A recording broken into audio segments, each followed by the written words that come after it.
sweaty.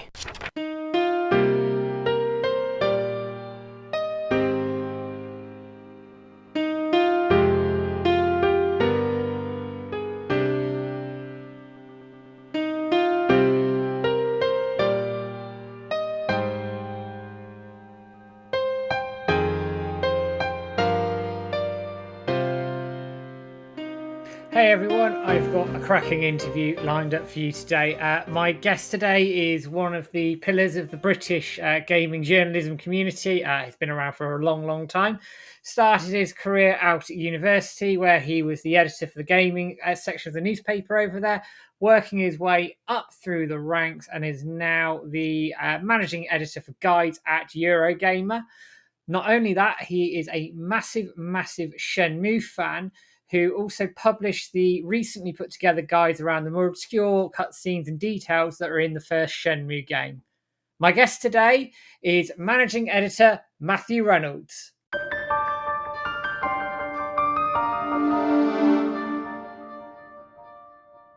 So Matt, welcome to the dojo. How's it going? Very well, thank you. I'm very flattered to be here. So looking forward to this chat. Very pleased to have you on. We'll dive straight into the first question. I do this with a lot of people as my first one. You're a gamer. How did you get into gaming? What's your history? Do you want to start from the very beginning? Yeah, all the way back. Okay. So my first system was the Amiga 500, which I absolutely loved. And do I need to explain what an Amiga is in case? I know it's like a very UK centric thing. I could quickly.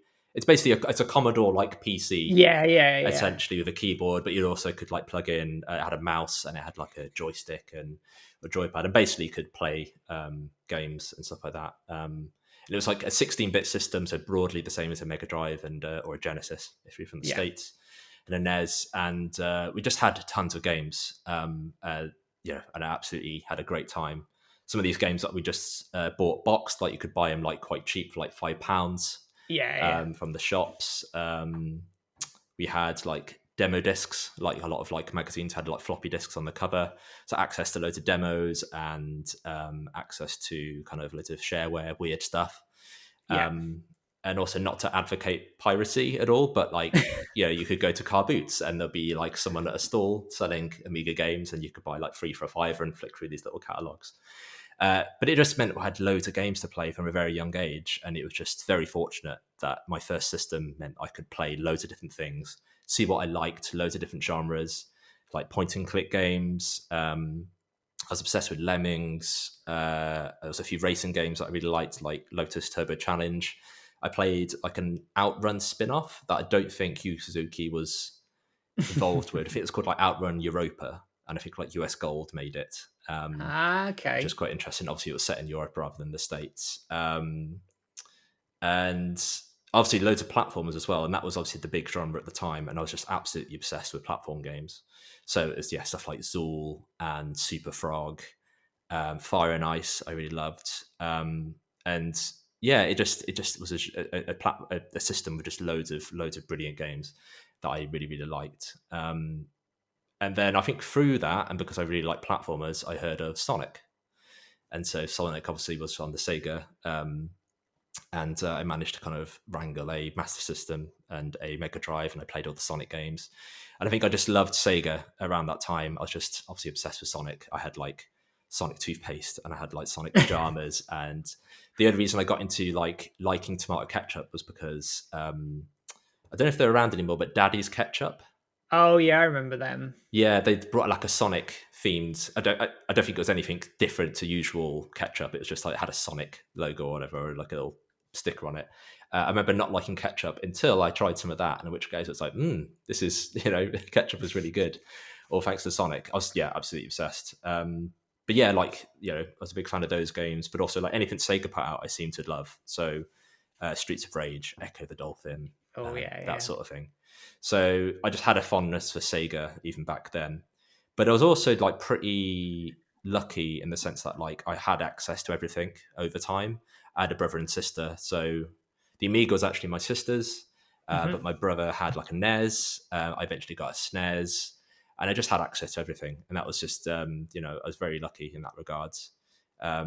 then obviously as I got older, I jumped over to PlayStation. I'm afraid to say I abandoned the Sega Saturn. Oh dear. I know, I know.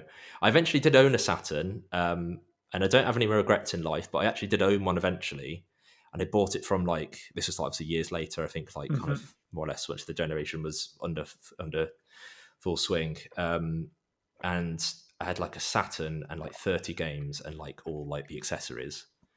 And for whatever reason, I traded it in for an N64 and a wrestling game, and I don't even like Oh, wrestling. I don't. I've no idea what I was thinking. I think it was because it's like N64s are a bit more expensive. Obviously, yeah, everyone was talking about Mario. Everyone was talking about Ocarina of Time, GoldenEye, and these were games obviously that were fantastic and I love. And I look back probably more fondly than most Saturn games.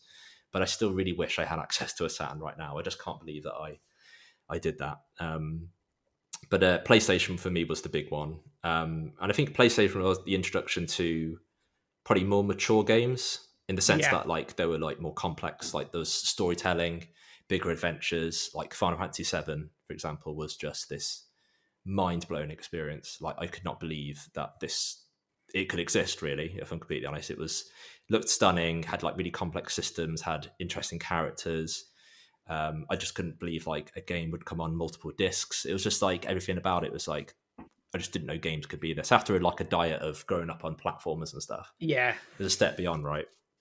And so I think that introduced me to like story driven games and adventure games, and like I loved Resident Evil, Metal Gear Solid as well was just a cut beyond everything else. So that's kind of that's when I just could really see where games were like just this really interesting, fascinating thing. And I don't think you realize it until later. It's like you are so fortunate to be growing up when a medium is changing that yeah, quickly definitely. and having so many advances. And obviously we'll get to Shenmue later, but like that was kind of part of that bracket of like games are doing these incredible things that you had no idea they could do.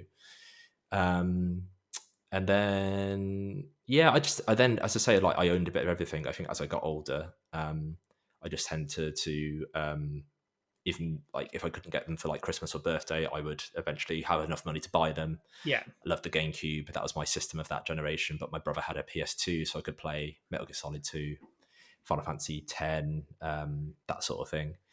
And just went from there, really. And I just eventually ended up owning every system. And as I say, I wasn't like particularly, had an allegiance to anything. So like I was a Sega kid growing up. Then I went to PlayStation, then GameCube, and then probably the Xbox 360 after that. And along the way, I got into things like FAQ writing and yeah. had like, and eventually wanted to kind of write about games for a living. And thankfully, that managed to work out long term, really. So quite a varied history, really. Massively varied. I mean, you touched on a point I think I'm quite a strong believer in actually is we were lucky to grow up when games were evolving. Innovation was a big thing. Like Mm, they were breaking ground almost every week in mm, gaming. It was crazy when you think of Mario 64, the 3D platformer and the precedent that set. The gold, what GoldenEye did for first person shooters. mm. And I know I'm leaving out things like Quake and Doom and everything else, which have their own place in history. But I remember thinking GoldenEye, being blown away by that as a kid. What Yeah, bloody yeah, hell's this? It was absolutely insane. Metal Gear Solid. yeah. They That need to game is remake that. yeah. That game is unbelievable. I actually I replayed it fairly recently. I did a few YouTube videos on it and some guide stuff, and that game still totally holds up. It's just the story is really captivating. It's just the stealth element is quite rudimentary now, but also I quite like the very simple like here is just guards with cones of vision that you kind of have to Mm. avoid on a radar. Like MGS5 actually didn't get on with that well because it was probably too realistic, if that makes sense. Yeah, In the sense that like guards could see you quite far away, and I like that it was a little bit. It was like the right balance of being kind of realistic in the sense that you had to hide and you could use items in different ways, and quite sandboxy, but also wasn't like completely unforgiving, which I think MGS5 occasionally was. But I loved Metal Gear Solid 5, Metal Gear Solid 1, and two. Two was probably actually my favorite in the series, which many people would say 3 is, but 2 I think was just did loads of really interesting things story wise. So that is another series I absolutely love as well. yeah. Great games. Absolutely spent hours playing those as a kid. They Yeah, still hold up today. Love the storytelling in those three games. They're awesome. And actually Metal Gear Solid 4 as well, which gets yeah. crapped on a little bit, I think. But I I quite th- liked it. I think so. Yeah, I'd love a remake of 4. I'd love to see that come back. And I only played it the once. I think Metal Gear Solid 1, 2, and 3 I've replayed like countless times. But 4 I just played it the once. I do have it on PS3 somewhere, but 'cause it's not backwards compatible and anything, it's just hard to go back to. I Mm, don't want to spoil it, but it has like some of the best moments in the series. I think some of the things they do is really interesting. It is also like quite unforgiving. There are some like really difficult yeah, sections, but as a way to kind of like cap off the series, because 5 is obviously a prequel. I think it does a considerably good job, yeah. despite the fact that how out there Metal Gear Solid gets as a series. I think when it comes to its story. Yeah, definitely. And speaking of stories, obviously within that and story games, Shenmue. Hmm. How did you come across it? Where did you hear about it for the first time? I probably heard about it in a magazine, so I was really into magazines. As I said, like I read like Amiga Power, or at least I got Amiga Power, and I remember like I just read loads of magazines from very little, and yeah, I probably eventually after Amiga Power, I subscribed to CVG, which Yeah, was Computer Video Games Magazine, no longer with us, RIP. And yeah, that magazine was just so influential, I think, in terms of my tastes in the games that I wanted to play and had interest in. They were big into like the PlayStation. They were big into Sega. Um, big into like imports and arcades and yeah, things like that, and things like that. Sega that's well known for, right? And I remember they were really, really into the Dreamcast in particular, doing like full page spreads on what the Dreamcast was, the launch lineup. And you could tell it was just like, yeah, they were so. It just made you really excited to get into games, I think. Um, and yeah, they must have covered Shenmue at some point, and I don't remember specifics. Apart from that, it just looked incredible. Like all the things they were talking about of this is going to be a realistic game and it's going to simulate kind of a day night cycle. Sorry, that you're going to like people are going to have their own like routines. I remember the one thing I do remember actually from like a piece was there was a screenshot of it must have been like a bar or a shop or something like that. And the caption yeah, was something along the lines of you could interact and pick up any object in this room. And that was probably obviously ended up not being true, but it wasn't that far beyond what the actual end ended up being. I just remember seeing that and being like, that is unbelievable. Like I can't wait to get lost in this game and just try and pick up and interact with things. Um, so like early on from hearing about Shenmue, it just sounded like this incredible thing. And eventually, a friend of mine, Rob, shout out to Rob. I used to basically spend loads of time with him and play video games and loads of story-driven games. That's how I first played Metal Gear Solid. He managed to yeah, import it, and he got a Dreamcast, and he got Shenmue as well. And I just sat with him and played it, and it was just this really incredible game. I think it was a game that it sounds really superficial. It just looked incredible, right? It was just this really incredible looking game. But I think that works in the sense that, or it makes sense as to why I liked it. It's because it's all about atmosphere and it was all about this yeah, kind of setting a tone. And I think the art style was just even then on like a CRT kind of TV was just that's like unlike anything I'd seen before. Even things like the shadows. I remember vividly the shadows. Like you could walk past a streetlight and Rio's shadow would be kind of like realistically kind of panned across the floor or circled around him. No other game was doing that, and I love the fact that it was a story driven game that was kind of very puzzle orientated in the sense that it was kind of a detective story, so it wasn't really exactly yeah, clear where you're going. But also, if you were fed up with the story, you could go off on your own beaten path and talk to people and go to the arcades and just explore. And I think it really struck a balance. We talked about Metal Gear Solid. I think I really like games that that are story driven, that have like a through line, but do allow you to kind of do things on the side. And I think yeah, Shenmue, I think, is like for me the perfect game for that. In that it's like here is this really interesting story. There's really cool like clues and things it would give you. But if you didn't want to do that stuff, you could go off and do other things. So I do actually remember really fondly about Shenmue as well when I first played it, and it's something that it's not really well known for, was that it had online capabilities. Yes, it did through the passport. Yeah, and you could argue it probably actually wasn't needed. Like the things that were, so you would, I think, if I remember correctly, you could go to the vending machines and get like the lucky cans with Shenhua on it, and that would, you could trade it for items and Yeah. capsule toys and stuff like that. Probably could have done that in game. We didn't need to access the internet for that. But the thing it did have that I was absolutely obsessed with was leaderboards. So all the Yes. mini games that you could play, you could actually post the scores online and compare them around with players elsewhere. And probably for PC players at the time, it wasn't necessarily a big thing. But on a console, yeah, I remember like me and Rob just spending, feels like an entire summer playing the darts mini game, like kind of learning the nuances and when to exactly throw it just right. And I think we got a fairly high score between us in the end, and it just, yeah, this sense of accomplishment. And it's sad that that isn't actually in the re-releases, and I can completely Mm. understand why. But probably the reason I don't play those mini games anymore is because, yeah, it's just I think I play them so much, and I don't have that leaderboard element to it. So yeah, there's just so much about it I really loved about Shenmue, and I think it's a game that I've come back to again and again over the years. And I think for me, a sign of a game that I really love is a game that I don't really get tired of. So again, Yeah. Metal Gear Solid, one of those games, Final Fantasy VII, and Shenmue is definitely one of them. You know, even though it is, the areas are quite small and contained, and you know, it isn't a short game. It's a 20-hour game or so, right? Even if you know what you're doing, there's a lot of things there that kind of pace you out accordingly. Hmm. But it's a game that I could probably, you know, it's probably a desert island game. I could take that to a desert island, and I'd Yeah. find Yeah. something to captivate me no matter what. Um, and then yeah, so and Shenmue 2 as well. If you want me to talk about that, Yeah, please do. uh, Absolutely. that was yeah. I think Shenmue 2 is a better game, but it isn't my. I think Shenmue 1 is my favorite, but it is important in the sense that for me anyway, it is like it was the first game I bought myself with my own money, like full Yeah. price. I put down a pre-order. I went to game, put down a pre-order. I was that excited for it. I don't know if you.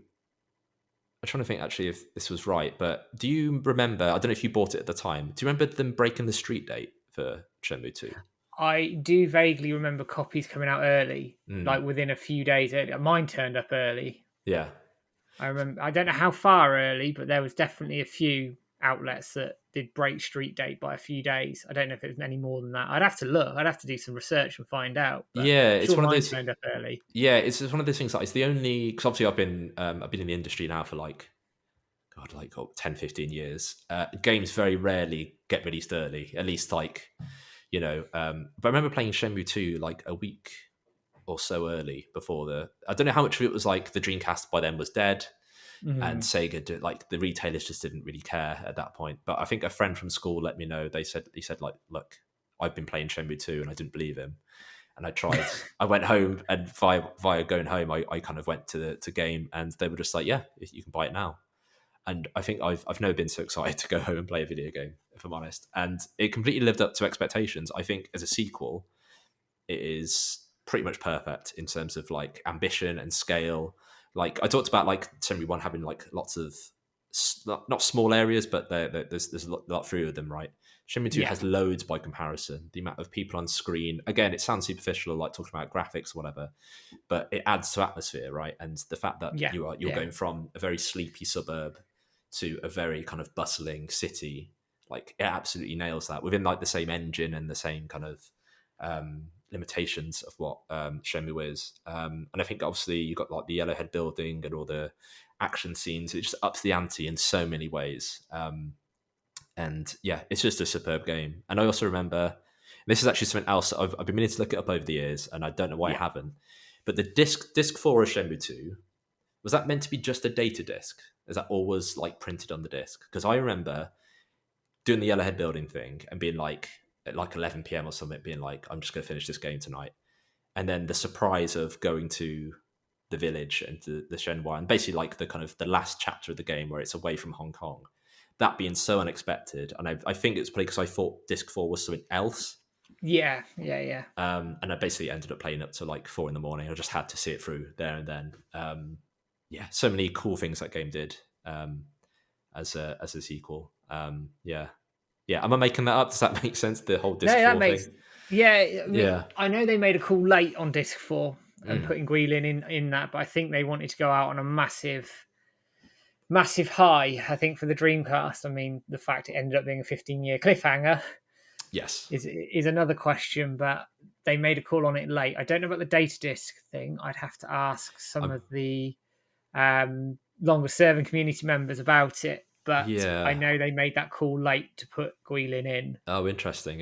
Yeah, I think it was a fantastic addition because it was just in terms of like a tonal shift. I think it was like, and a teaser as well. It was just a really well played thing. But yeah, it was and Shenmue 2 as well. I think it was very influential for me in the sense that like it was my first big FAQ project. So I Yeah. do a lot of guides, and that's something I've just kind of specialized in. It feels like more recently in terms of my career, but I did a lot of FAQ writing at the very start, and that was the first big project I did as an FAQ. It wasn't the very first; it was Super Mario Sunshine that I did, but Shenmue 2 was the first. Like, I'm going to do a whole game.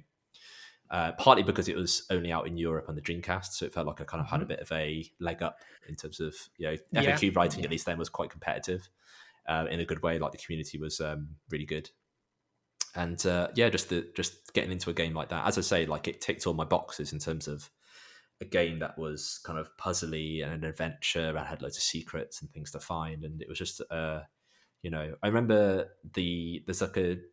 there's a puzzle involving like I think is it teacups that you have to move fairly Yeah. early on The in the game, and like Chowan sign. Yeah. yeah, and there's like multiple ways that can go, but I think most players would just go to the nearest table. But there's Hmm. different outcomes, and you can go. I basically like remember just going around all the different areas and trying this sign, and just that process of like investigating a game and seeing what could be possible, be off the beaten track, and just telling people what that could be. And if they wanted to take those paths, then I can explain how that works. And if they don't, then they just know about it, and then they can pick the path they want. I think I found that process very interesting, and Shenmue 2 allowed me to explore that and try that out. And I think I fell in love with guide writing through that game. So I think it was very important in that sense. Yeah. And actually, you talk about the secrets in Shenmue 2, the duck racing. Like Mm, if you don't know that exists, I never did when I first played. It was only through an same. FAQ Yeah. and finding things. Go, hang on, what's this? And you follow it through. Fang Mei's birthday. Is another one Mm, that is very specific, isn't it? That you have to do a certain set of events and you get all this other stuff, but then with Fang Mei's birthday, you get a different cutscene when you leave, mm. and Yeah. I know it was so well interlinked and so cleverly done that they probably haven't discovered well, I'm pretty sure we haven't discovered everything about Shenmue 2 yet. I mean, Shenmue 1, they were still finding stuff now. Yeah, I have no doubt there is things that are undiscovered.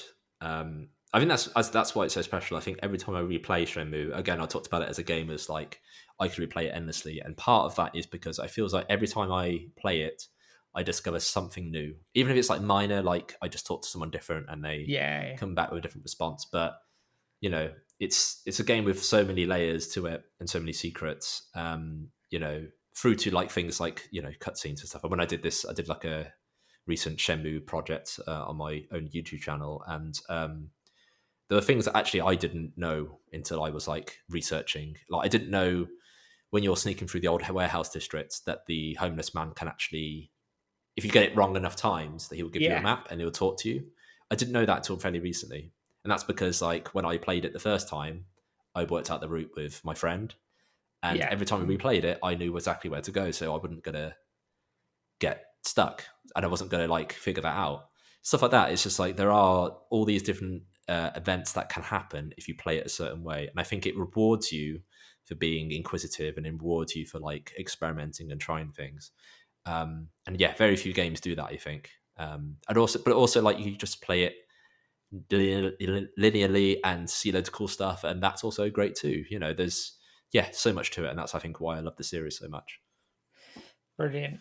And obviously, the Shenmue 2 cliffhanger. We get it. You sat there thinking, right, the big setup with the He-Man sword, Yeah. which is now a dagger because they accidentally scaled that wrong in Shenmue 2. Yeah, they exported the wrong thing in the Epic editor or whatever. And then we had this wait, this 15-year wait, and did you stick? Did you stick around Shenmue? Obviously, you wrote the FAQ for Shenmue II. Did you stick around the franchise, or did you think sort of Shenmue III, it's never going to happen, and you made your peace with it? I think I always had hope, but I think also I with Sega, like I knew enough about the history of Shenmue and the fact that it was like this huge project. And I don't know how true it is that like it effectively helped bankrupt Sega. I'd like to think there were obviously other things, and obviously the hardware side of things not going downhill didn't help. But I knew with all that it wasn't going to be likely that we'd see a sequel, and certainly not anytime soon. Even with I think I had like maybe some hope that the fact that Shenmue 2 was available on the Xbox in the US and they had like a deal there, I thought Yeah, maybe they're going to be a sequel. I think I didn't think realistically that we'd see something. Even when like games were starting to be kickstarted, I didn't really even think then that knowing that how much Shenmue 1 and 2 cost to make, that would be an option. I think I pinned my hopes more on a remake, or not necessarily a remake, just remasters of the original games. So yeah, I think that's affordable for a publisher to do. These games, I think are brilliant as they are, and I think they still do hold up really well. So you don't need to do a lot; you just need to like upres them. And I think actually the remasters that we have are really, really good. So yeah, I didn't actually have expectations. I thought what they might do is like do a comic or something like that. yeah. I didn't think they'd do an anime, that's for sure. Like that's been a huge, like pleasant surprise in the last year or so. But yeah, I thought they'd do a comic or they'd do something. I thought there'd be some sort of like transmedia, kind of like cross media, kind of we're gonna finish the Shenmue story in a different way apart outside of the games. So the fact that we eventually got a Shenmue 3 is I still actually can't quite believe it, if I'm honest. It's mind blowing. I mean, it should never have happened. Let's be honest. It Yeah, was the yeah, game yeah. they said never would happen. So coming into sort of 2015, Hmm. it's been a long, long time, and you're working in the industry at this point. Did rumors start to surface within your circles early that actually Shenmue 3 might make an appearance at E3 2015? Obviously, taking away Yu Suzuki blowing the cover with the forklift tweet. With the tweet, yeah, I was going to say that was the first. That was the first time I thought this is actually going to happen, and that's a shame because I think there would have been such more of a surprise. No, I didn't actually hear much else. I was actually in the audience for that announcement. I Yeah, was actually E3 that year, and I was in the Sony conference, and the reaction was wild. It was just it was such a blur because obviously you had Last Guardian, and you yeah, had the Final Fantasy VII remake, and it was just the whole thing was just it was one for the ages really, that E3, and they pulled off something really special. But no, I don't remember hearing much at all. As I say, like even when Kickstarter was starting to be a thing with like Broken Age, I didn't realistically think Shenmue would be a thing. So it wasn't really until that tweet that I knew that once that tweet went out, I was like, okay, this is the habit. He wouldn't do this. He wouldn't do this to us. He wouldn't yeah, actually yeah. Of tease course. that heavily. So yeah, it was a bit of a surprise, I think. Until until that tweet happened, it's like, okay, yeah, this is going to happen. And it's very exciting. And just a little bit on the crowd there. Obviously, you were sat there as it happened. I mean, I've seen the video footage. I mean, it speaks for itself. But what was the atmosphere like? Obviously, you've had Last Guardian, you've had Final Fantasy VII. And you're thinking they can't top this, Hmm. and then they do. I mean, talk me through that atmosphere there. It's E3 conferences are actually quite weird. Like I think actually you probably can tell watching from home, but like the crowds are just amped up anyway. They are, Yeah, and I think it is, lots of there are developers there, like from the studios working on the game, and they're going to scream and shout and stuff like that, which makes sense. And they've earned, it's great. I've been in also like behind developers. I remember being behind. I was at the PS4 announcement in New York when they announced that system, and being like 2 rows behind some of the Killzone developers because they did a launch game, yeah, and they went, they were just went wild because that they announced I think it was 8 GB of RAM as opposed to 4, which was rumored. If I'm getting that right, and it's like that's such a developer thing to get excited for, but they were just very, very happy. So I think like E3 press conferences, the crowd is generally, um, you know, very loud, especially at the first party publishers. But yeah, that E3 was particularly special. I think the whole crowd was just, yeah, I think it was just every announcement. It was just almost, I think by Shenmue 3, I think actually it was a bit more, not muted, but it's consistent because I think everyone was just, you couldn't really top it. Like Final Fantasy 7 in particular was just blowing the roof off. And Shenmue 3, I think that, I can't remember the exact teaser, but I think you had Final Fantasy 7 remake had a bit more of a lead in, like it's a bit more like, what is this? Is it Final Fantasy 7? You know, and you were waiting along. Yeah, Whereas Shenmue 3, I think it went more or less straight into it. So there was a very quick, like sudden burst of activity and excitement. But yeah, it was just like the crowd was so amped up. And personally, I was just, you know, I think you're like, I was just very happy, almost a bit confused to be like, all these projects are happening. You know, this doesn't usually happen. You know, add that to like jet lag and stuff like that, and it was just, you know, a very strange evening. But yeah, very, very exciting. And I don't think there'll ever be kind of a conference like that again. You know, no, I think especially as I think publishers do tend to announce stuff quite early now, but I think they're also better at kind of giving us more to lean on. The fact that Shenmue 3 had like gameplay yeah, from memory, or at least I don't know if it was like final gameplay, but it had like footage. I yeah, think it that was did. actually, you know, that was actually quite rare. And yeah, so the fact that you could see the art style and get a sense of what that game is, and obviously the characters and the setting, yeah, really, really exciting, and just made you more, you know, interested into what it is. And I guess it makes sense that it was a Kickstarter. Like they had to show that stuff. They had to show it was a real project, even if it was early, which I think they probably had to do. But it just made it more exciting for fans, I think. Yeah, and it made it feel real. That's the thing. Mm. I mean, we'd heard all these rumors. Kitsuko was the big one. I can't remember exactly when, sort of mid 2000s, where it was considered ready for next gen. And Adam Dorey, the author, got slated as a liar and all this, that, and the other. My personal point on that is actually, I think things changed. I think there was something to that, and plans change. Plans change in gaming; they change all the time. Yeah. And someone could have pulled the plug. And I don't know, Shenmue fans were not the butt of jokes, but it was the whole every E3, every E3, Shenmue 3, Shenmue 3. And I think 2015, before that forklift tweet, I think a lot of us had made our peace. Mm. We were Yeah. campaigning and it was going well and all the rest of it. But I think a lot of us had gone, okay, well, yeah, we've made our peace. If it doesn't happen, it doesn't happen. And then I don't, the timing couldn't have been better in that regard. It galvanized the community Yeah, yeah, for sure. massively. Yeah, and it like it put. It's weird to. It's Shenmue is a weird series in the sense that it is simultaneously quite like a niche thing, but Yeah, also was for the longest time the most expensive game in the world, and it's also like a well-known series. Um, and so yeah, it's like in some ways it's like, you know, of course, like the most expensive game ever made is going to get a sequel eventually, and but also it's like, well, for that reason it probably shouldn't, you know, that it seems like a foolhardy thing. um yeah, it just, yeah, I think you're right, it's just like it's the right place, the right time. And I think it was also the fact that it also debuted alongside those other kind of mm, mythical games that would never release, like The Last Guardian and Final Fantasy VII Remake, I think actually made it, you know, feel more real, because it's like Sony wouldn't just put like a teaser of a game that we kind of been waiting for no. on its own. I think they bunched it up with the others, and it made it feel all the more special, right? I think they all helped each other Yeah, and become this definitely. almost like mythical status and this mythical evening. Yeah, so it was a really great E3. It was. And then Kickstarter back in the project eventually when it came back online, of course. Yeah, I don't remember the lead time because I was at the show. Obviously, did it happen? Did it launch straight away, or did it Pretty take a few much straight days? away within a Yeah. few minutes of that announcement, Oh, and then it really? crashed. Okay.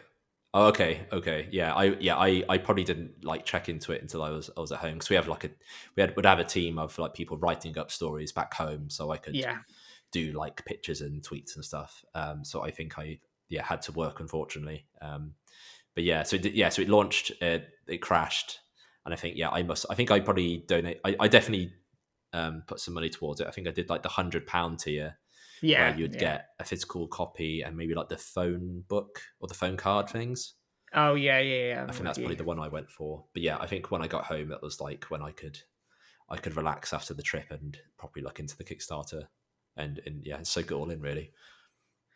Yeah. And I'd say it shouldn't have happened. It's a game that they said would never happen. It's crazy to think that we now have it in our hands. And sort of moving into the production phase and the Kickstarter, Mm. it wasn't without its difficulties, it's probably fair to say. Yeah. From someone who's in this sort of the gaming journalism industry, how was it viewed as a Kickstarter, do you think? And certainly my view is that communication could have been better, but from your point of view, what do you think they could have done better with that Kickstarter? I don't know. I don't know what more they could have done. It's interesting because I think it was I don't know if it still is like the most profitable Kickstarter, if that's correct, or for a game at least, it Yeah, certainly I broke think it records. is. Yeah. So I think in a way, from a media perspective, like that's your headline in a sense. It's like that is job done, I guess. And I don't think much beyond that. I think it was more later that things were like, as they showed like trailers and Yeah. screenshots. I think people, or some people at least, kind of took issue with the art style and how some of the characters looked, which I can kind of understand, but it's also like it's stylized and it's just very different to the original Shenmue games. There was obviously the Epic deal as Hmm. well, the Epic store, which I can understand because I believe the Kickstarter specifically said Steam codes was an option for if you back it, and obviously they had to be changed to Epic ones. I believe that's right anyway. So I can sort of, I completely understand why they did it. They probably needed the funds to bring it over the line. And as we know, that's just a common thing. And I think personally, I don't care what system something's on, especially on a PC, as long as I can play it, that's absolutely fine. So I can understand why they went with Epic, but that was probably a bit of a mess. I think that was probably the biggest drama leading up to launch. So from the industry, I think the fact that we just didn't hear about it for a while and the early looks of it just didn't look quite great. I mean, it's an in progress project. I think the fact that it probably cost a lot of money, or at least raised a lot of money, didn't help with that. Um, Personally, I was just really worried about Shenmue 3 in the sense that, is it going to be a Shenmue game? Yeah. This is like, we were decades, 15 years or whatever away from the last game. Yu Suzuki hadn't made many games or any games in that period. The industry had changed a lot. The games had changed a lot. What was this game going to be? So that's my main worry, is like, I want a Shenmue sequel, like a proper sequel. Hmm. So like personally, I was just holding out hope that it would deliver in that respect. And I imagine other people were in the same boat. I mean, is that how you felt at the time as well? Like kind of thinking, how will this game come out? What will it be? Yeah, I think coming out of the excitement and obviously some of the controversy as well with the Epic deal, Steam codes company being promised in the survey in 2018, and then obviously that was withdrawn and caused a ruckus. That was negative attention it didn't need, like you say as well. Some of the early looks, I think they had to show it because it's a Kickstarter project, and I think there's certain obligations around a Kickstarter project that you have to see things moving forward. I think if Shenmue 4 went down that route, I think they'd be mad to do it. I think they'd be better off going and saying, right, 6-9 months from release, here we are, massive trailer, it's polished, nearly ready to go, sort of thing, and avoid all of that stuff from last time. That's a lesson at the end of the day. I agree. I think a lot of crowdfunded projects, I think a lot of studios realize that actually there is a lot of expectations from fans, rightly or wrongly, of how they want a game to be, and they think they have a lot of say because they've, again, maybe they do, maybe they don't. I don't know. It's really by case basis, but they obviously feel they could be more vocal about something. Yeah, So if Shenmue 3 didn't look like the game they wanted it to be, then I can understand why people were upset. So I think a lot of you certainly see fewer Kickstarted games now, or crowdfunded games now. I wonder partly because of that, and I think hopefully Shenmue 4 is, as you say, like a project that is a game that is just like published and through more conventional means, and is released shortly-ish after an announcement. I'd like to hope that would be the case. Yeah. yeah, I think it'd be the best way to go about it. I mean, going Mm, back to Shenmue 3, and mm, my biggest thing was, once all the dust has settled, my big thing was, does this feel like Shenmue? mm. Yeah. And yeah, by the point of release, you're nearly 20 years on at that point. So it's a big ask. Now, I know it got criticised in some areas because it is, by modern standards, some of the systems, etc., are dated. We know that. Everybody knows that. But picking that game up if you go from Shenmue 2 straight into Shenmue 3, it flows, it fits. I don't know, the feel of it was right. Yes. And that is the biggest compliment I can give it. I know it has its issues. I know Mm. it has its issues with story and some issues around the animations and some of the combat, etc. But the biggest compliment I can give it is that it felt like Shenmue Yeah. 20 years on, and that ticked that massive tick in the box for me. So when you got your hands on it, what was your feeling when you finally got it in your hands? You're thinking, 20 years on, here we go. I think it was exactly that. It was relief. It was like my concern was like, is this going to be a Shenmue game? And I think I read a Edge cover story on it, and that was the first sense of like, okay, it's going to be a game that is going to be like Shenmue, just all the details that we're talking about, all the screenshots. But it wasn't until the demo and playing the demo, it was just like, yes, this is what I want. You're right about the feel of it. It's the way Ryu runs. It's it's almost like quite like it's very like he's very kind of straight forward, like Yeah. it is the way it's almost kind of like a bit slightly like tank controls, and I Mm. love that. I think that the way Shenmue feels is superb. Like, but I was expecting almost that not to be the case, for it to be like more of a free camera or to be more of kind of like a more conventional kind of open world feel, and it wasn't that. It felt like a Shenmue game, so I was Yeah. really relieved. But it was down to things like, for me, it's like the essence of Shenmue is kind of talking to people and knowing that you could talk to anyone, and even if they have like the similar camera response of like, "Oh, I'm too busy right now," or whatever, Yeah. the fact that you can do that is really important. So the fact that it had that, the fact that you, again, the thing that I that caught my attention was looking through drawers and picking up objects. Yeah. Yeah. I think on the demo you could go over the bridge, and there was the shop on the hill just above, I know. and Yeah. Yeah. I remember then going into there and opening all the drawers and looking through the jars and just being like, this is Shenmue. This is the game I wanted. So I was just relieved. I think I was really relieved that it actually was a Shenmue game, that it felt that way. And I think you're right. It's not perfect by any stretch. Um, I think the production values aren't as good. Obviously, it's not. It's at a different league. And playing it recently, like going from Shenmue One to Shenmue Three, it doesn't feel like as high a budget game. Understandably, but the feel of it is there, and that's the main thing, really. Yeah, what were my other gripes with it? The stamina system just doesn't work Yeah. for me. It's really, really bad. And I can understand why that was implemented for two reasons. One, it just become more of a thing in games, like as more in vogue as like a survival Mm-hmm. system. And two, I could see that maybe if maybe you might have more insight into this. I could see that how that being like a system that Yu Suzuki probably wanted to have in the games originally, because He it does did. tie into it does tie into like the fact that it is like a day night cycle and people have got their own routines. It's like a realism aspect. I can sort of see how that might have been a thing that he could have had years ago but couldn't implement it or didn't want to implement it. But for me, it just doesn't work, unfortunately. Um, Yeah. so yeah. Yeah. It doesn't. It's difficult because I think actually if they tied it to, I don't know, to fighting stats or something like that, Hmm. and it was a bit more intricate in the way it was put together, I think it could have worked. Yeah. I think it was almost too simplistic that you just run, lose energy, and then you have to keep eating. And I think Yeah. people felt it was quite invasive. I think that's exactly it. Yeah, it just was quite annoying. I remember just hoarding loads of fruit, and so it Yeah, was just like, oh, yeah, Rio's tired again. Let's just eat like 20 berries, and then off we go again. It just felt like it didn't really add anything, right? It just got in the way. I'm not against that coming back, but I think unless they develop it seriously, I think they should just drop that for a potential Shenmue 4. I think the main other thing that really frustrated me with Shenmue 3, not to be completely, it sounds like I'm being quite negative. I'm just listing faults because I think it is actually like a really great game, regardless of it being a Shenmue sequel, which I'm obviously going to be biased against. I think it is a good game. It's just the pacing was off. I think there were times where it was just quite grindy. The fact that you had to spend like to buy an item, and so you had to kind of engage with loads of systems and basically mm, get loads of money. Or there's a character at a dojo you had to beat, and he was quite high powered, so you had to put loads of time to training. There was these like obvious bottlenecks to kind of extend the length of the game. I think I wish they had more confidence in the sense that like they would have known the audience would have been happy with a shorter game that was probably a bit breezier, and they didn't need to pad it out basically. And because I believe they cut a third area eventually. Aisha. Yeah, that went. Yeah, so I can understand why they probably thought, actually, compared to the first two games, this isn't going to look as good. But I don't. I think I'd rather have a shorter.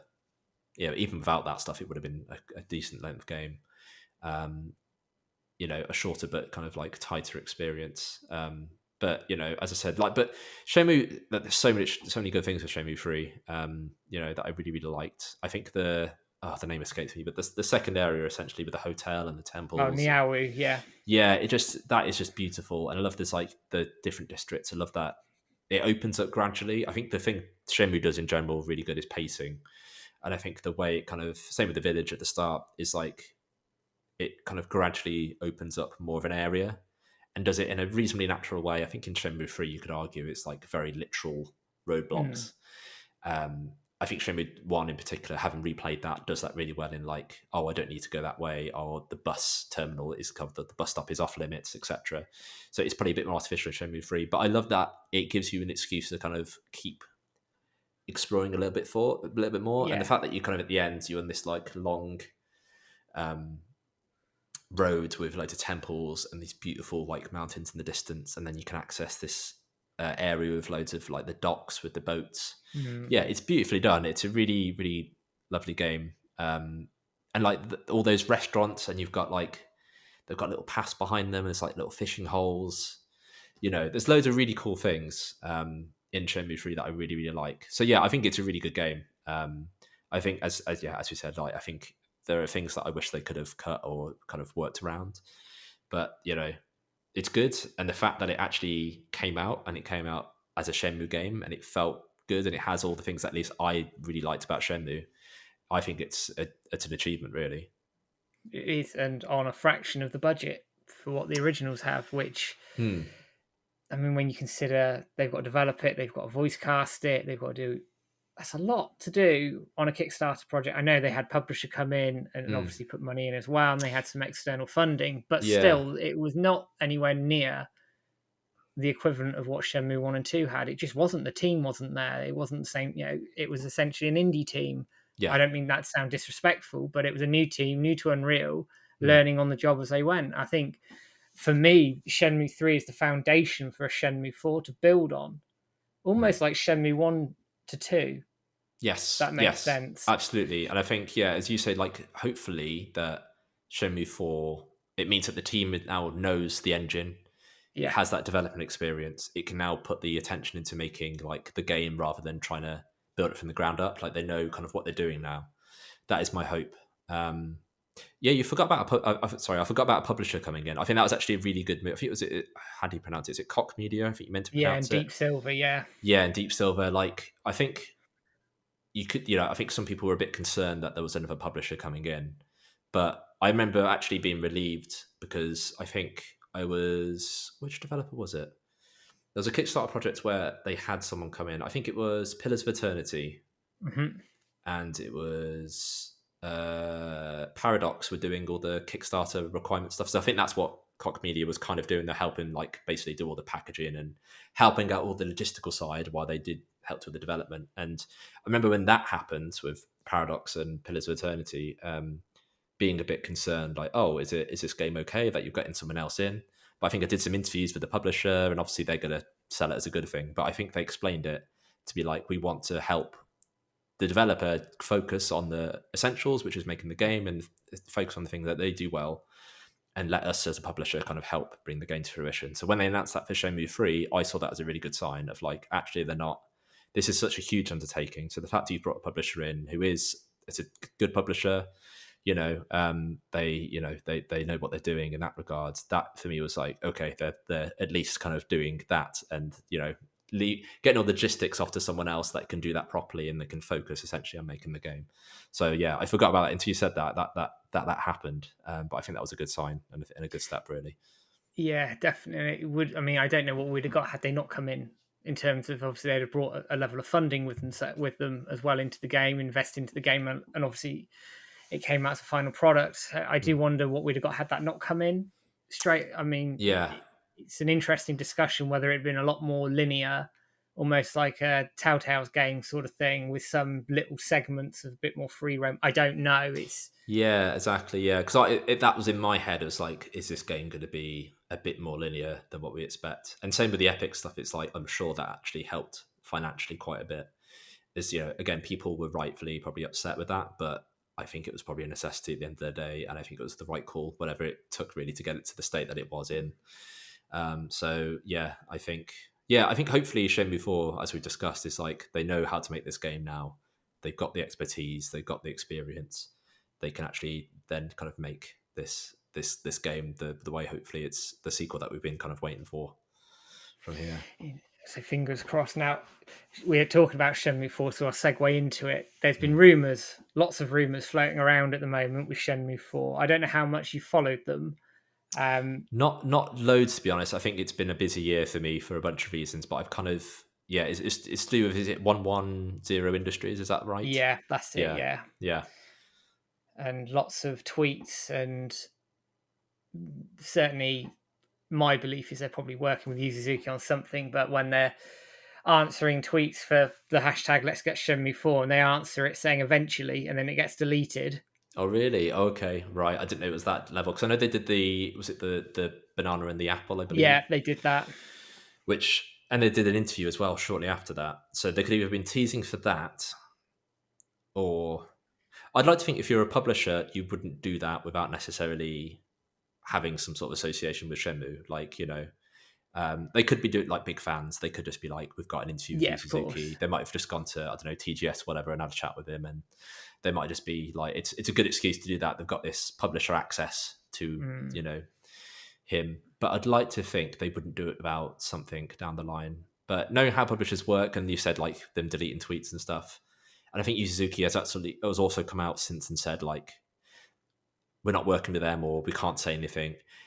I think from my experience with games that aren't announced, is like they just can't say anything, even if something is blatantly happening. I'm not saying in this case it is, because I don't know enough details, but they won't say anything because there's probably contracts and there's reasons. Even if they accidentally let slip, or they do tweets that they then later delete, they can't actually say anything until it's actually out there and they have the schedule in hand. So yeah, it's interesting. It's very curious. I think it's very unusual, but also I think strange things have happened in this industry. I mean, as we talked about, looking at E3, weirder things have happened with Shenmue, so anything's possible. Yeah, absolutely. And we just have to see. I mean, like I say, the tweet response to a hashtag Let's Get Shenmue 4. Now, they could have just been having fun and getting involved. I don't know, but they must have some idea what the Shenmue community are like. We're an investigative bunch. We're an inquisitive bunch. Yeah, and very excitable, understandably, when you've got to mention Shenmue 4. Yeah, so it's interesting. I'm intrigued. I'm cautious. I mean, we've been here before a lot. Yes, exactly. I think I'd like to think they wouldn't do this without something up their sleeve, but you just don't know. So fingers crossed, and if it doesn't happen, then I hope that there is something further down the line. The fact that they've made what's the name? Is it Air Twister? The game that's just as of recording, it came out like a week or so ago. The fact that they're making games of that quality, like now, like after, like, because you could look at Shenmue 3 and be like, obviously there was, it wasn't the game that everyone wanted. Granted, but it's like the fact that they're still making games, and there are good games, suggests to me that team is together. They're still making good stuff. That gives me hope that maybe they could make a Shenmue 4. And I mean, to add to that, since Shenmue 4, they've expanded. Okay, right. So yeah, that's they're definitely, whether it's Shenmue related or not, who knows? But they've expanded, got an extra floor of people, so they're working on projects, at least, whether it's Shenmue or not, and that's good, because at the end of the day, we want Yu Suzuki working in the industry. He's a pioneer. You don't want him mothballed. Yeah, exactly. He's still got like a very strong vision, and I think as I said, like my worry with Shenmue 3 was like it was a game that was going to be quite out of time, but I think actually the opposite happened, in the sense that he made a game that was true to the original vision. So you wanted to stick around and make games like Air Twister, which is essentially Space Harrier. You wanted to make games of that lineage, right? So let's keep him around. It's actually, like, thinking about it, like I do wonder if I think there's a lot of projects at the minute, because we're in like this weird, the kind of obviously kind of middle of the pandemic phase where a lot of games are being delayed. Well, what's happening in particular is like a lot of games have been announced very early, and I think that's more to kind of get people on board in terms of developers. So, like, I think there was like a Witcher announcement for Witcher 4. Mm. I don't think it will be a Witcher 4; it'll just be a Witcher sequel, Yeah, yeah, whatever. yeah, But the reason why they announce games like that super early is because they want development talent. Because obviously people are leaving in their droves, or that from publishers in general, and they prefer to work from home, or obviously the pandemic has shifted a lot of things around. So it's possible that Shenmue 4 might get announced, but it's more like a job advert that it's like, okay, we're gonna advertise to the development community that we're making this game, come work with us. That is also a possibility. Now I've kind of thought about I'd prefer if they announce it and it comes out fairly soon afterwards. It yeah, could be the other way around. It could be not like a Kickstarter where they announce it, but like a Kickstarter in that they announce it early, takes a few years, but they could announce it and not show much because it's more like a job advert. Smarter people than me, I think. I'm trying to think. Industry kind of websites have tweeted this observation with game studios. So it might not be the case here. Like, it might be that, they actually are like close to the end of development and it could release fairly soon. But that is also a possibility. They might announce Shenmue 4, but it might be a little way off because the industry has changed in the last few years. yeah, So, it'd make the wait a little bit more unbearable. But if we knew a Shenmue 4 was coming either way, then I think it'd probably be worth it.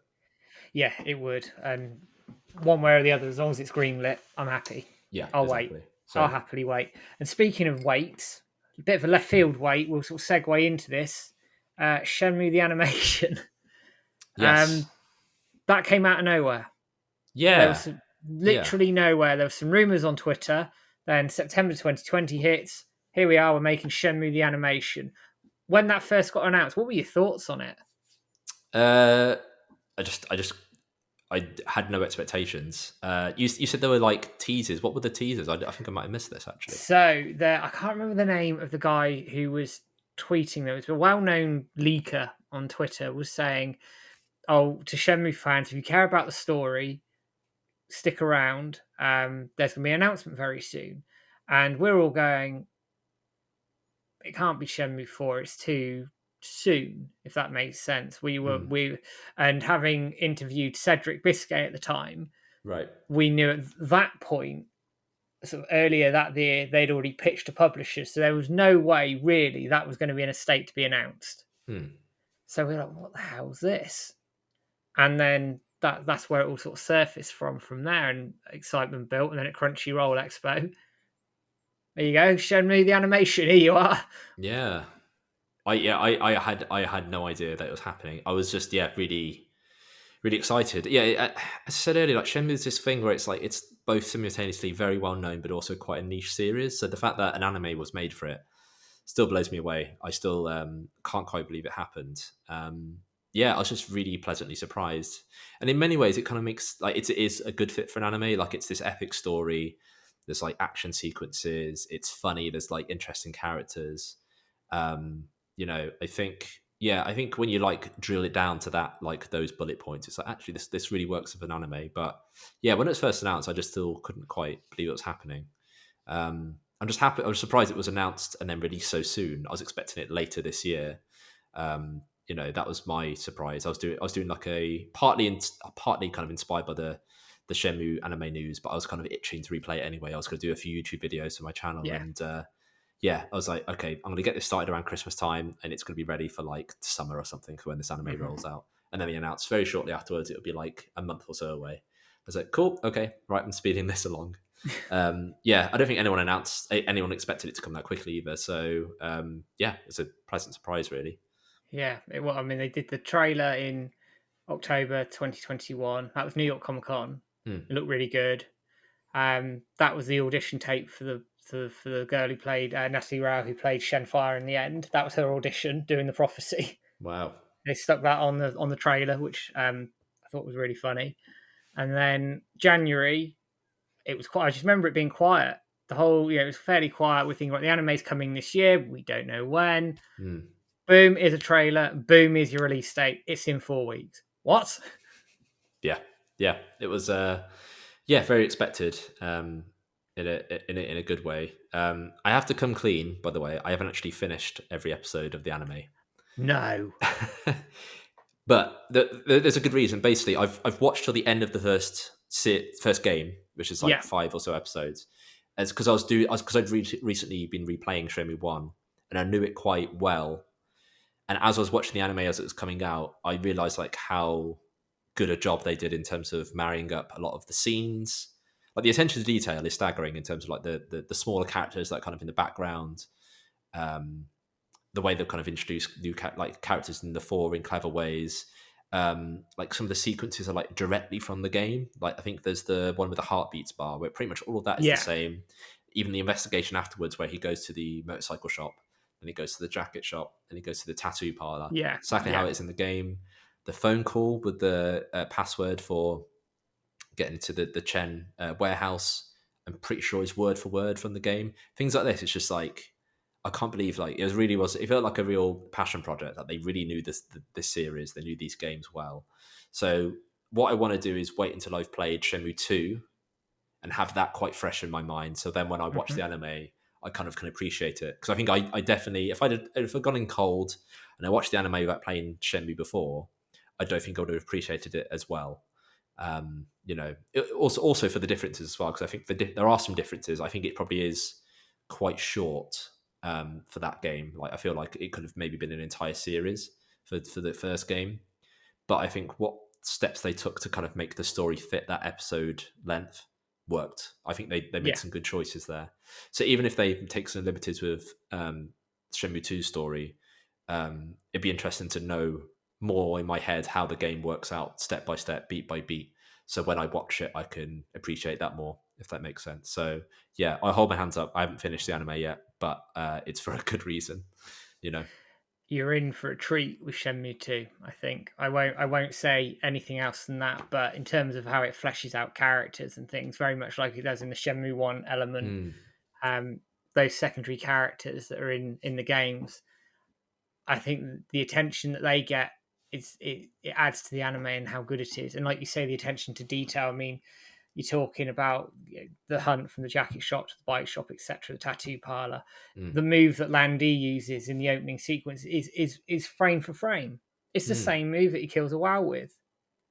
Now they don't need to do that, Exactly, yeah, yeah, but but they did. they have done that, and that's the most incredible thing, isn't it? It's like there's little details all throughout where is it Inoki, one of kind of the bully? Yeah, It's like he's in it. Like you could have had just a generic character there instead. The scene where Rio's sneaking into the warehouse district and he bonks his head, yeah. catches the flashlight, exactly the same. It's just so many little details where it's just like you recognize it, but it doesn't necessarily get in the way of the story, or at least I don't think it does. I'd like to. I haven't spoke to anyone who hasn't, and maybe you have. Have you spoken to anyone who has only seen the anime and haven't played the games? And how does it hold up as like an anime away I've from the games themselves? spoken to sort of the odd person within anime Twitter groups and communities, and largely they quite enjoy it. Okay, that's good. They Yeah. they found the pacing's okay.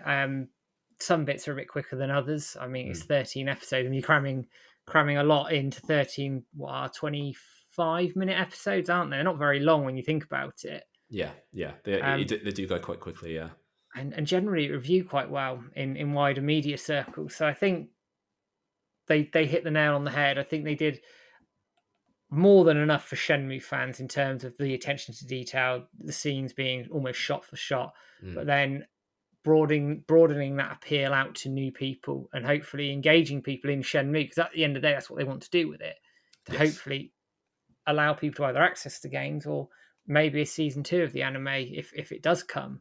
yes, absolutely. Yeah, I think that's the hope, isn't it? It's just a way for more people to enjoy Shenmue or as a gateway into playing Shenmue. I wonder if like they could have in a dream scenario, it would have been like The Last of Us at the minute, where it's got like this HBO show coming up, and they've Mm, got the remake of the first game. Maybe yeah, it could have been like a remake of the Shenmue games, and that would have been the perfect tie-in.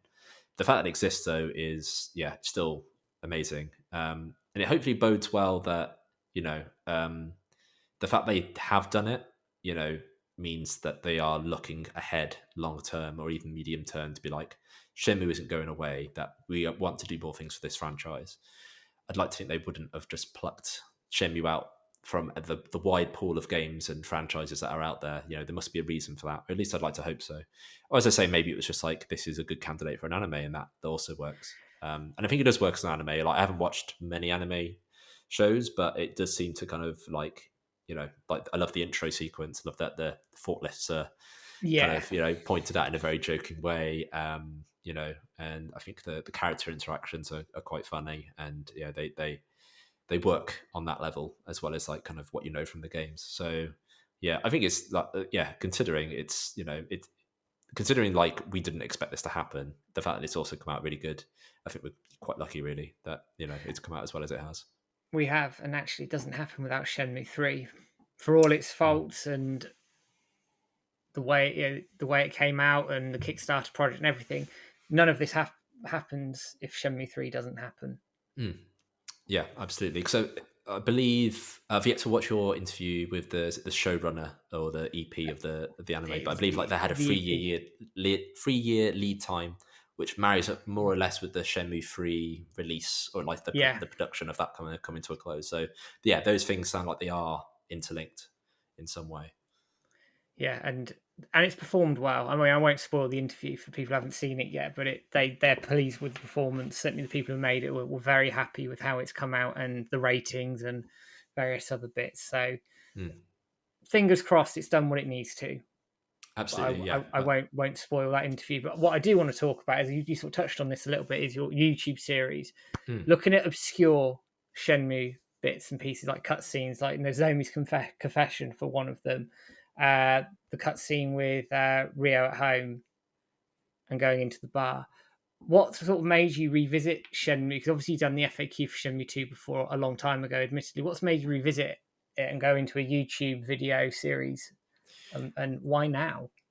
Uh, I think, yeah, I think that's a touch one with Shenmue in particular. I think the anime news helped with that and like kind of sparked that interest or like that as a project to come along.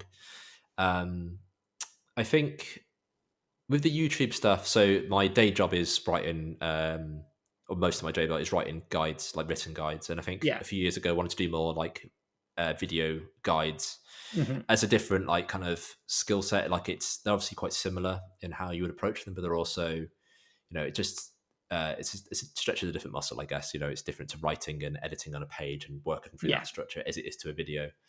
And the first one of that I did was for Final Fantasy VII. Again, as I said, like that's a game that I loved, and I thought that would be an interesting challenge. I think what I did with that is I bit off more than I could chew. So I basically wanted to do the entire game and do guides for pretty much everything, like dungeon explainers Hmm. and item locations and all sorts. Like I think it ended up being 100 videos, and I almost didn't Wow. finish that project if it wasn't for like the pandemic. I just like some people, I was in a very fortunate position where I had a bit more free time in my hands during the pandemic, and it's like, what, I've started doing this video project, let's see if I can finish it. And I managed to bring it over the line, and there's a lot of lessons I learned, but because the benefit of doing that in that way, in the sense that I recorded everything and I planned it out as best I could to try and work out all these different videos, was that I had a Missables video. Like I had Yeah. enough footage to be like, okay, if I could make a video where, because I have planned out this way, where I could basically condense all the bits that were like the things that you could easily miss, whether it was like summons or materia or cutscenes, whatever it might be, trophies.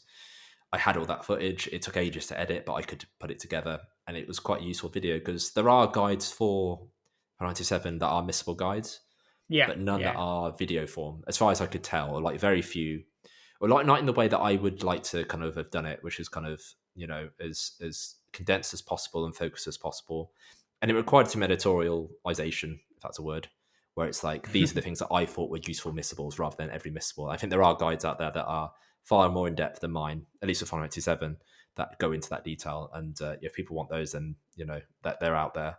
But for me, I wanted to kind of like editorialize it a bit and focus on the things I found interesting. Hopefully, the community did. But yeah, it was a good learning experience in the sense that of like this big project. And then when I was thinking of, I've done other games since, but Shenmue was a good candidate for that. As we talked about, there are loads of things you could miss that you could easily kind of, if you don't talk to the right person at the right time, if you speed on the game, you could miss certain things. There are loads of moves that you could miss, items like capsule toys all sorts of things. I thought, as a format, like doing a Missables video would be really good for Shenmue. So that was kind of the center point of this project. Um, so I haven't, and I don't think I will do it as in depth as 97 in the sense that I'm not going to do 100 videos because it Yeah, was too of many. course. And like looking at the views, not that I'm necessarily views driven, but I think with guides, what views are good for compared to other things like news features, at least to a certain degree, is that if something's getting good views, it's helping more people, and that's quite a nice thing to know. It's like this has been Yeah, useful, right?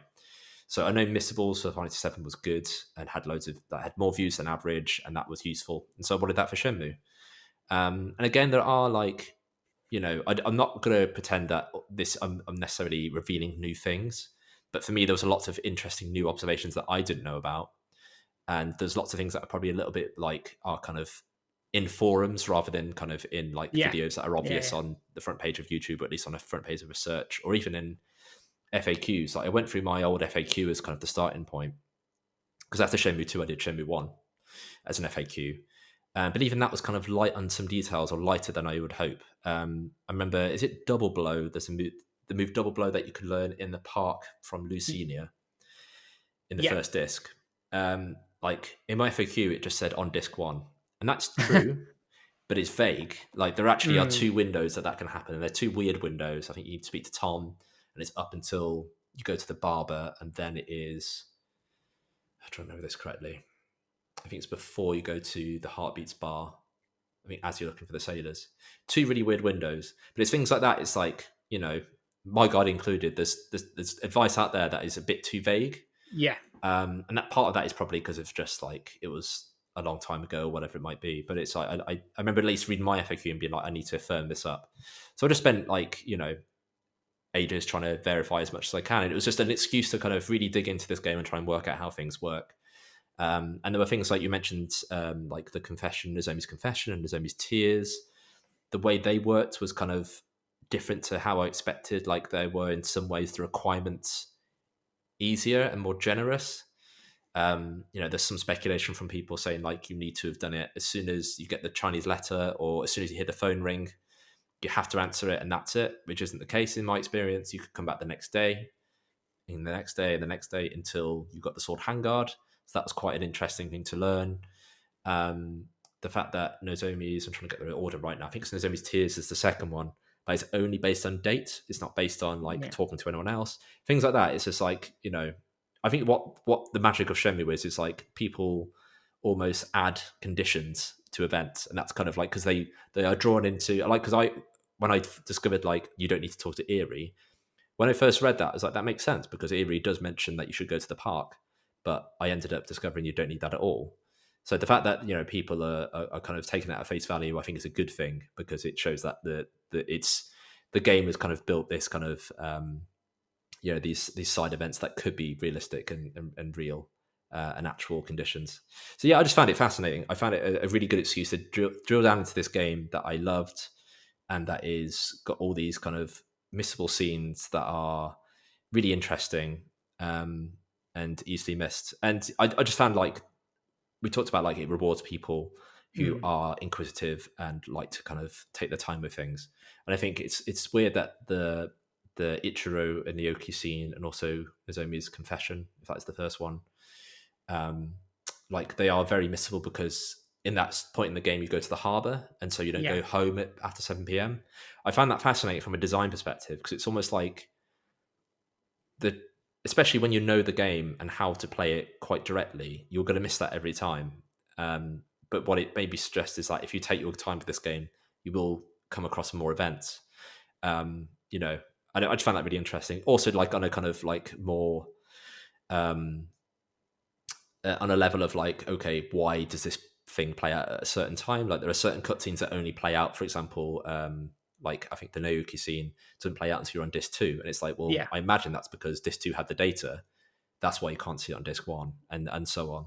So yeah, just trying to kind of there's multiple like things that at least for me I found really fascinating about how this game was designed, and also the practical steps of like, okay, maybe this was for this reason because the data was on this disc. So yeah, I just found it really interesting, and I hope that at the end of it, I try to kind of digest that and break it down into a video or a series of videos that people can look at and be like, okay, I know how to get this now. This is this cutscene I've heard about or seen on YouTube, but I don't quite understand how it works, and now I can.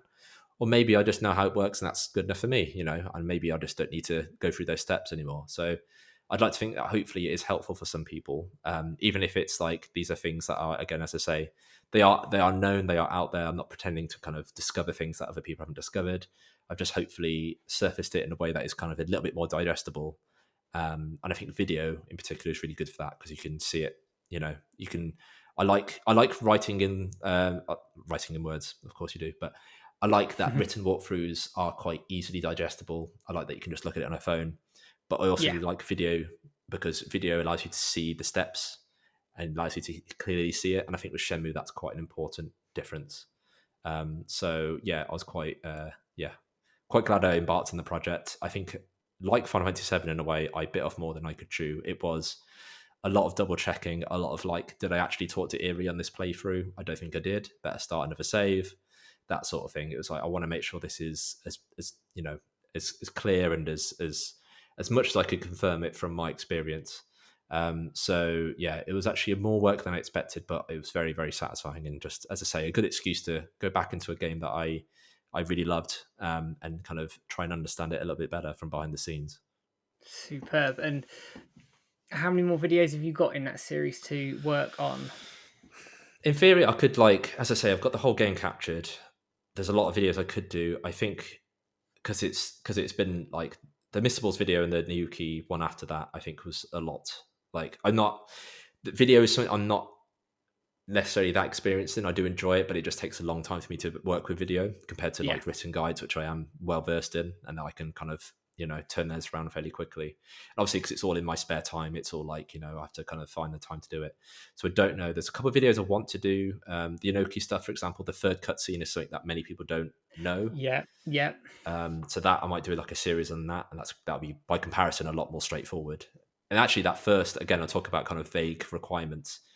When I did the playthroughs for the Inoki stuff, the first cutscene I missed because I think the cutoff is the heartbeats bar, and it's usually you have to like walk towards like down the high street towards the tomato convenience store, and if you run, sometimes it doesn't work, and even regardless of that, if you walk, it doesn't work. It's very what I've learned is like some cutscenes are quite temperamental. That and the phone were just like, I don't understand how this works. So I'm just gonna have to say, like, just keep trying it until it works. It's, I found that, very interesting. So I'd like to do something on that just to clarify that a little bit more, because that third cutscene was something I actually hadn't personally seen until reasonably recently. So I think people would be interested in that. There's maybe one or two others. But yeah, we'll see. I think what I might do is probably have a bit of a break and then do like some more kind of not known videos, but like less kind of like detailed, but more like here is story stuff that most people would know, but it's just a guide, just because I'd like to, just get some practice in with some video. I'd like to kind of, I like the thing about video is that you kind of almost relive the game again in a little way.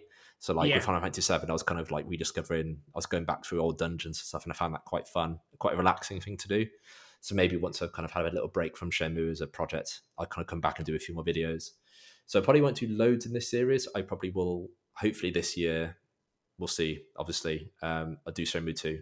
Because Shenmue 2, as you discussed earlier, there's loads of like weird cutscenes and requirements. I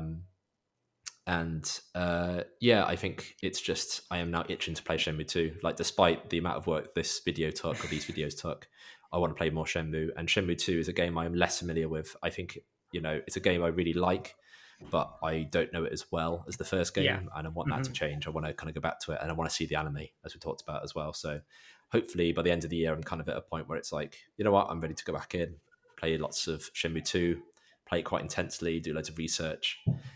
So hopefully that won't be for too long. Brilliant. And the videos are great.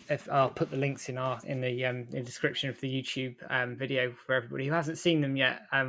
They are a great little guide, and I think very current. I think with the remasters, the anime, it's the ideal time. And as you sort of touched on, a lot of this stuff's written down in an obscure, probably on our forum somewhere, obscure forums where you're going to miss it. You're not going to find this sort of stuff. So a video guide that's quick, easy to access, I think is ideal. Oh, thank you. It's very kind of you to say. The videos are good and hopefully useful. Yeah, I think you're right. I actually referred to a Shenmue Dojo forum post for. I think it was something I just couldn't, like, it would have taken too long, and it was the confession tears. Sorry, that was a problem. It was like when I was editing, it's like, which one comes first? I need to get this right, and hopefully I have got it right. But I think it's tears a second, and yeah, it's the fact that it can happen on any time after a certain date. But obviously, as you're playing the story, you could get to that date. So you could you play it on disc one? I don't know. I think you can, and someone on the forum seemingly has or referred to them. So that was very useful. But you're right, it's like people discussing it in forum threads and in FAQs and things like that, rather than in a place that is hopefully easily surfaceable. And YouTube at the minute is kind of where guides certainly seem to have kind of, be the most popular, or at least one of the most popular destinations. I think what's been interesting about writing about guides and covering guides for, 15, 20 years now, is like it has shifted, as partly as the industry shifted, but as media has shifted. So it was FAQs, it was forums and wikis, but now it's more, certainly more on YouTube. Obviously websites like Eurogamer, who I work for, do a lot of guides, that sort of thing. Also like Steam, like there's obviously Steam guides for various games, stuff like that. It keeps shifting, and that's good. I think it means help is available in different ways and different formats. And yeah, I just thought it hopefully might be useful to kind of do a video on Shenmue in this way. Awesome, brilliant. Thank you for that. And my final questions. I've been grilling you for well over an hour now.